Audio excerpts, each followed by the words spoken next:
Welcome back sa aking YouTube channel. Para sa mga first time na panonood, please click mo na yung Jeremy's TV.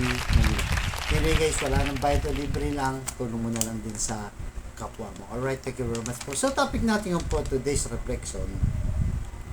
Yung grasya ng Diyos araw-araw ay dapat iisipin natin. Diba? Na-discuss natin yan, yung pagkagising mo pa lang. Kailangan naisip mo na o nagpasalamat ka na at naisip mo na may mga biyayang darating sa iyo sa araw na ito. Pero siyempre, hindi lang basta inisip mo na nanalangin ka, nagpasalamat ka, wala ka nang gagawin. Natural, gagawin mo yung part mo, di ba? Kung ano kailangan mong gawin, bumangon ka dyan, umalis ka ng bahay mo, magtrabaho ka, di ba? Maghanap buhay ka. So, kailangan mong kumilos, siyempre, para sa sarili mong pangangatawan at para sa kabuhayan ng iyong pamilya. Pero ayon sa mga survey guys, ang mga Pilipino daw, lahat tayo guys, lahat tayo 7 out of 10. So ibig sabihin 10 tao, 7 doon ang may utang. So totoo naman guys, karamihan sa ating mga Pilipino ay may utang. So at ito rin ang nagkukos o nagiging dahilan para ang isang tao ay may stress, di ba? Panghinaan ng loob, ma-anxiety. So lahat na lang ng problema kasi alam naman natin guys, yung pera ang lahat ng kilos mo, lahat ng galaw mo ay kailangan ng pera. Totoo 'yun. Kaya yung mga iba nagsasabi na masama raw ang maging mayaman, di ba? Maraming pera kasi nga naging masamang tao sila. Hindi po totoo 'yun. So kung marami kang pera at tumutulong ka sa kapwa, hindi mo sinusolo yan, binibigay mo kung sino nangangailangan, tumutulong ka, yun napakaganda ng pera. Lahat po yan. Walang sinabi sa Biblia na ang pera ay nagiging root of evil, di ba? Yun ang madalas nating ikot, di ba? Pero ang totoo niyan, yung love of money. Kung mahal mo ang pera, doon pa lang papasok yung magiging masama ang pera. Kumbaga, nagpapadala ka na sa pera, lahat na lang pera ang pinapagalaw mo minsan kahit masama na, di ba? Dahil sa pera minsan, di ba, minamaltrato mo na, lalo na yung mga maliliit na mamamayan o mga tauhan mo, di ba, may negosyo ka, di ba?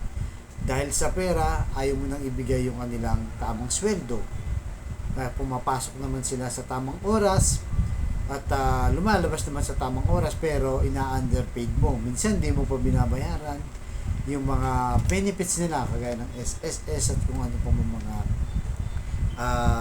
benefits nila. So nagdudulot talaga yan ng stress at hindi lang yan, nakakasakit pa, minsan napupunta pa sa cancer yan dahil sa sobrang kakaisip natin sa pera. Talagang stressful na. Kaya meron nag-advise guys kung anong kailangan natin gawin sa ating mga utang para hindi tayo ma-stress. So ang sabi nung nag-advise dito, kailangan daw ilista mo lahat ng utang mo kahit pa paano magbayad ka. Bawas ng daan ngayon, sa susunod 500, 1,000 hanggang sa maubos. Kasi talagang maraming Pilipino ang nagkakautang na minsan ay nakakalimutan na lang. So lahat po tayo guilty dyan at talagang karamihan po talaga nangyayari yan. Kaya sabi sa Pilipos chapter 3 verse 4 to 6, sabi dito, huwag kayong mabalisa tungkol sa anumang bagay. Sa halip, hingin ninyo sa Diyos ang lahat ng iyong kailangan sa pamamagitan ng panalangin na may pasasalamat. Diba yan guys? Napakalinaw, di ba? Hingin daw natin lahat sa Diyos. Ipanalangin natin.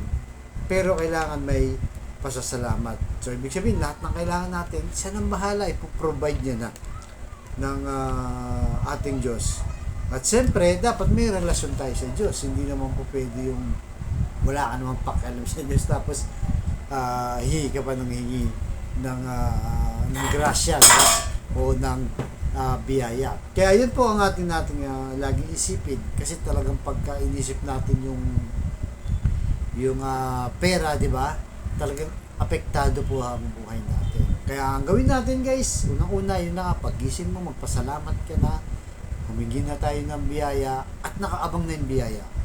Nandyan lang guys, kahit saan nandyan lang, umuulan ng biyaya, pero kailangan nga lang kumilos tayo. Di ba? Gawin natin ang kailangan natin gawin. Bumangon ka dyan, magsumikap ka, at tuloy-tuloy mo lang ang trabaho mo. Tapos later on, pag minahal mo yung trabaho mo, kung ano ginagawa mo ngayon, ay tsak yun.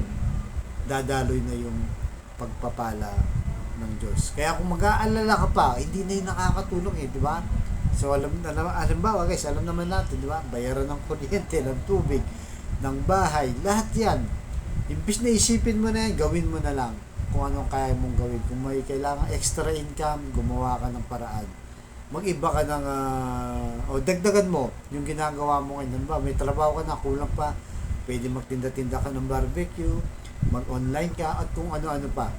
Maraming resources o maraming platform, lalo na ngayon kahit sa bahay lang, diba? Mga online selling lang tayo, online products lang, pwede na tayong kumita. Kaya ambis na mag-isip ka ng mga bagay na babayarin mo, di ba? Kakasakit ka pa, maabot pa sa cancer, nanlulumo ka, nangihina ka, mag-isip ka na lang ng mga positive na hindi mo namamanayan, di ba? Sa dami ng tinanim mo, natrabaho ka, nag-online selling ka, tapos nagbebenta ka dyan sa kanto nyo. So, hindi mo malayan na unti-unti pa lang dumaragdag ng income mo at nawawala pa yung kakaisip mo, di ba? Sa iyong mga problema, lalo na sa pera. So, dadalo yan ang biyaya basta't gawin natin, magsikap tayo. Kaya sabi naman ng Diyos, di ba, na manalangin tayo may pasasalamat, hindi niya tayo pababayaan. Isipin mo lang yung buhay mo noon at ngayon, kung papaano mo nalagpasan. Di ba? Dati, ang buhay mo, halos hindi ka na makakain. Di ba? Nag-uulam ka lang, halos tuyo lang, mga noodles lang. Ngayon, kahit paano may karne na guys, may isda na. Marami na tayong nalagpasan. Kagaya ko, marami na rin akong nalagpasan ng problema. Diba? Simula nung sa pamilya pa lang, tapos magbubuo ka ng ulit ng pamilya. Sa umpisa, napakahirap. Ultimo minsan, lalo na magkaanak ka, ultimo pambili ng diaper, naranasan natin guys, wala. Pambili ng gatas, wala. Inaasa pa natin yan sa ating mga magulang o sino man ang pwedeng tumulong. Kaya sabi dito, magdasal tayo na may pasasalamat sa Diyos. Lahat tingin natin sa Diyos ang ating mga kailangan. Kaya ikaw na nanonood sa aking vlog na may matinding karamdaman, ikaw na nanonood sa aking vlog na may problema sa pamilya at problema sa pinansyal, sabayin mo ka sa napakasimpleng dasal. Kung ikay maniwala at magtiwala at manalangin na may pasasalamat, gaya ng binasa natin, ay tsak yun, ay kanyang ipagkakaloob ng ating Panginoong Yesus sa tamang panahon, basta kumilos ka lang. So tayo manalangin. Lord, i-bless niyo po ang kapatid namin nanonood sa aking vlog. Lalong-lalo na Lord, yung may stage 4 cancer, bedridden na Lord, sa hospital man o sa bahay. May taning na po sa buhay. Iunat niyo po Lord ang inyong mapagpagaling na kamay. Haplusin niyo po Lord. Tanggalin niyo po Lord ang kanyang karamdaman para sa kanyang pamilya. At sa pamilyang nasira na at masisira pala, pagbigis-bigisin niyo po muli kanilang pamilya Lord. Ibalik niyo ang kanilang magandang relasyon. At lalo na sa financial Lord, na halos lahat kailangan namin Lord. Gaya ng diniscuss ko ngayon. Lalo na mga utang namin Lord. Tulungan niyo po kami Lord na mabayaran namin ito. Lalong-lalo ng kapatid namin, walang-wala Lord, ultimong pambili ng ulam, pambili ng 1 kilo ng bigas, pamasahe ng mga bata, pambawon, pambayad, kung ano-ano. I-bless niyo po ang aming hanap buhay para sa aming pamilya. So, lahat ng tinihiling namin sa matamis na pangalan natin po ng Jesus. Amen.